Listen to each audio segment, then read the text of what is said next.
ভাই, আখেরাতের জন্য সময় আমরা এই পৃথিবীতে পাই মাত্র 3.5 মিনিট। তাও তো সবাই আমরা পাবো না। তাই বলছি ভাই, ওই মাটির কবরে সবারই যেতে হবে।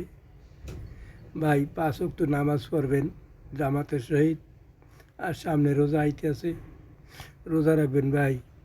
আপনাদেরকে আমি দয়া মায়া বলি ভাই, নামাজ ছাড়া কোনো উপায় নাই ভাই। ওই মাটির নিচে সবারই যাইতে হইবে, কিন্তু নামাজ পড়বেন।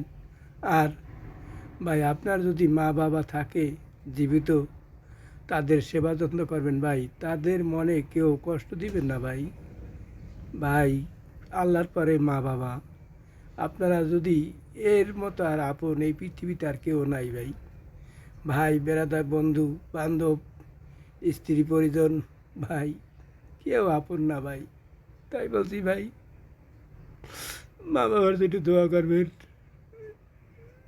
আর একটু নামাজ পড়বেন ভাই। নামাজ ছাড়া জান্নাতে যাওয়া যাইবে না। ওই জাহান্নামের আগুন কেমনে সহ্য করবেন ভাই? তাই বলছি ভাই, আমার ধাক্কা দিয়ে না কথাগুলো শুনবেন ভাই। নামাজ পড়বেন, নামাজ নামাজ নামাজ কালাম কেউ ছাড়বেন না ভাই। আমার অনুরোধ রইল ভাই।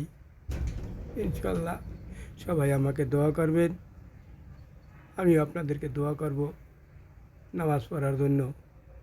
আল্লাহ পাক যেন সবাইকে সহি সালামতে ভালো রাখেন। আল্লাহ হাফেজ।